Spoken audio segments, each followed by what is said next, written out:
Hi guys, today is 3 months since we lost our boy James, and I wanted to come and talk to you about how we're doing, things you can do to help people in the same situation as us, and generally just giving you an update on life at the moment. So yeah, it's been 3 months since we lost James. I can't quite believe it's already been that long, but it also feels so fresh and so raw still. I know I'm feeling really delicate. I'm putting makeup on now, as you can see, on my new HD camera, so I'm sorry if it's a bit scary. And I'm wearing colours again, so I'm obviously feeling a bit better, because when we lost James I just started wearing black and grey, and what I wear really reflects my mood. But yeah, 3 months, and we're also 3 weeks away from what would have been James's due date, and it still crushes my heart, my brain, everything. I still miss him like crazy, and even now I'm still on the verge of tears a lot of the time, but I do spend a lot of time trying to distract myself. You know, I've been watching a lot of TV, which probably isn't good for me, but hey, it's doing whatever you can do to get through it. Seeing a lot of my family, I've seen a few friends, but I find myself wanting to talk about James all the time, but at the same time, when I do, I cry, and then, you know, it makes everyone else sad and uncomfortable sometimes. And I know no one minds, but it's just crazy. And it's been a really weird 2 or 3 weeks recently, because it was my birthday.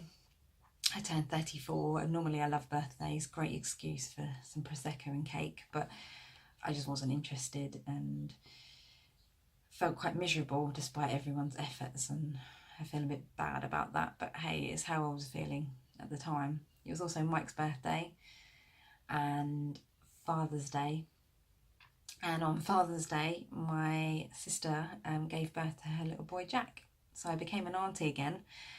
But as much as I adore my sister and her family and the new baby, he's gorgeous, he's beautiful, it really did upset Mike and I, especially being on Father's Day. You know, we were struggling with that as it was, and then, you know, the timing was brilliant. But I suppose two birds, one stone, it kind of got it over with in one day, but it really made us realise how much we want to be parents still. And that's something I'm really struggling with, is the guilt. So I've started counselling. I spoke to my bereavement midwife and I said I wasn't coping, and there were things that I couldn't say out loud to people who are close to me, and nothing like horrendous, but I just didn't know whether what I was feeling was normal. And I suppose there is no normal, but I'm really struggling mentally with, as I said, guilt. Now, Mike and I really want to be parents, and I feel guilty for wanting another child. And I know that no one and no child will ever replace James. He or she will be a sibling to James. But it's that guilt of going through everything again, and also worrying that, you know, things might go wrong again. And I can't not get pregnant because things might go wrong again, because you can't live life like that. You have to keep going and you have to keep moving on. But it's really difficult to put it to words. So I'm hoping that counselling will help, and I really urge other people who've lost children to go and get counselling as soon as possible. Just get all those, you know, those feelings of anger and resentment and jealousy and all the fear out in the open. And once it's out, it does feel better. I mean, I only had my assessment for counselling yesterday, which was a short session, and I came out feeling, you know, not too bad, and like some good had come from it. I've had some messages from people who are very recently bereaved, even more so than Mike and I, and they were wondering how we are getting through it. And there's no answer to that. There's no one singular answer to that, because everyone is different. but I'll tell you how we've been getting through it. One is food, and it's ironic because I've done a lot of vlogging about food because we're on Slimming World. Mike and I are foodies, we love all food, and that's our problem because we love going out to eat, we love cooking, we love barbecuing, everything. But we have gained quite a bit of weight in comfort food, and I have been beating myself up about that a lot. But then I think, well, if that's what made me happy even for a brief moment, then so what? So what? Also, I've been reading a book, where have I put it? Called Saying Goodbye, by Zoe Clark Coates. Now, this is an amazing book. It was almost like every time I had a question, Zoe would answer the question that I had. It was like reading a diary with the answers to my questions. And yesterday I finished it because it's a 90-day program that you kind of follow to try and get you through the worst 3 months of losing a baby. But I'm going to go back and read the whole thing again and then do all the tasks that she sets you.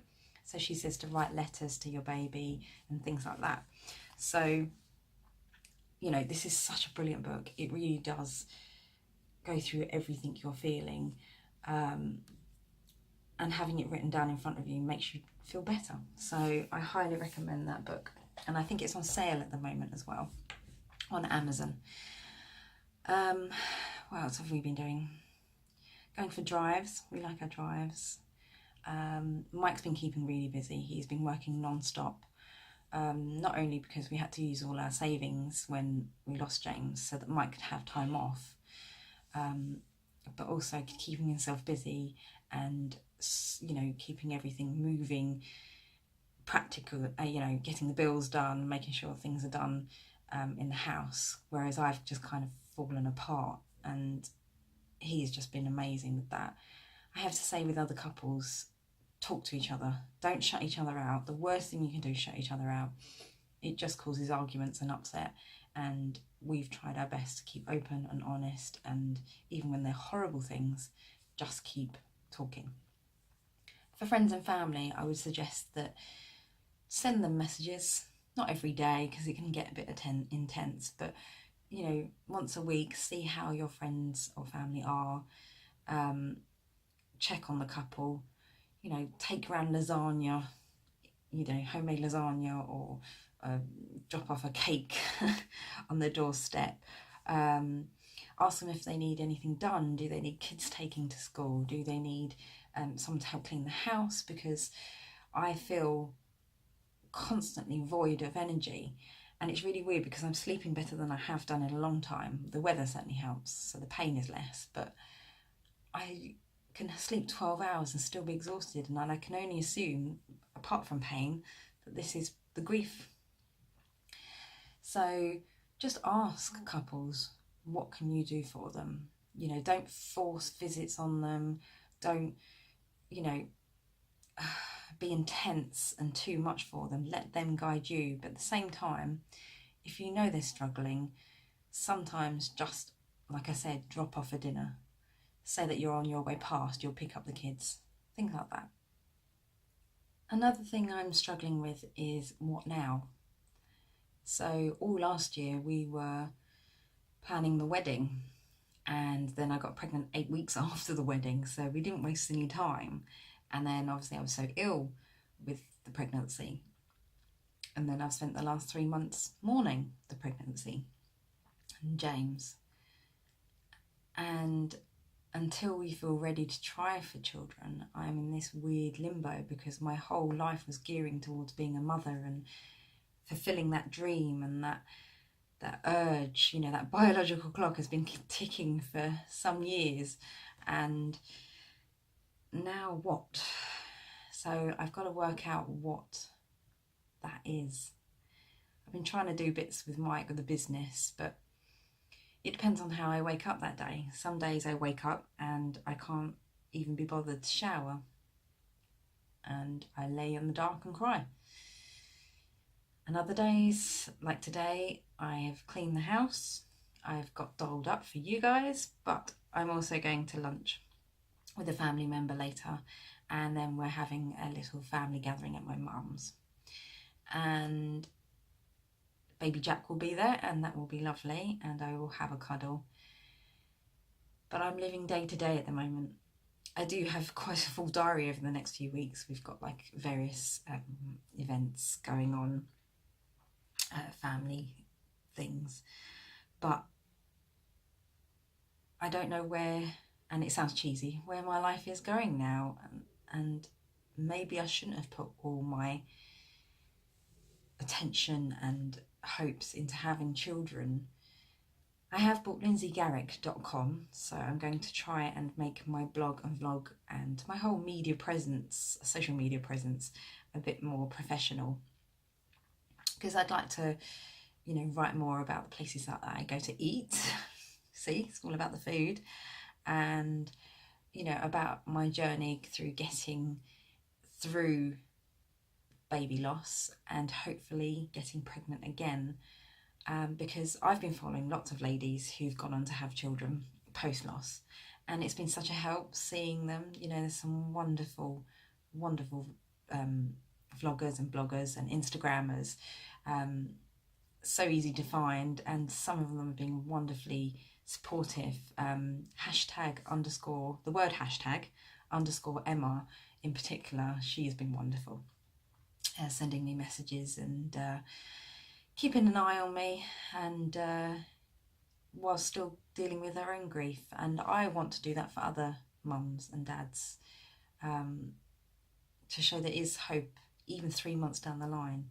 Yes, it still gets me, it still makes me cry, and yes, 3 out of 7 days a week I don't function, but compared to 3 months ago, where I didn't function 24/7, I just did nothing, couldn't be bothered to do anything. So yeah, we're getting there. I think getting James's due date out of the way, which we're going to mark in our own way, but getting through it, getting past it, I think is like a mental block with me at the moment. It feels like everything's coming to that point, and then I might be able to just relax a little bit. And I don't know why his due date is causing that in me, because it's not like he's going to be here on that day, and it's not like anything's going to change on that day, but maybe celebrating that day with Mike might have a healing effect. I hope it has a healing effect. So yeah, that's me for now. So I thought I'd give you an update and let you know how I was getting on, since my last messages were about his funeral and his birth story, which are both incredibly sad. So keep on trucking, as we are, and I'd love to hear from you all and see how you're all doing.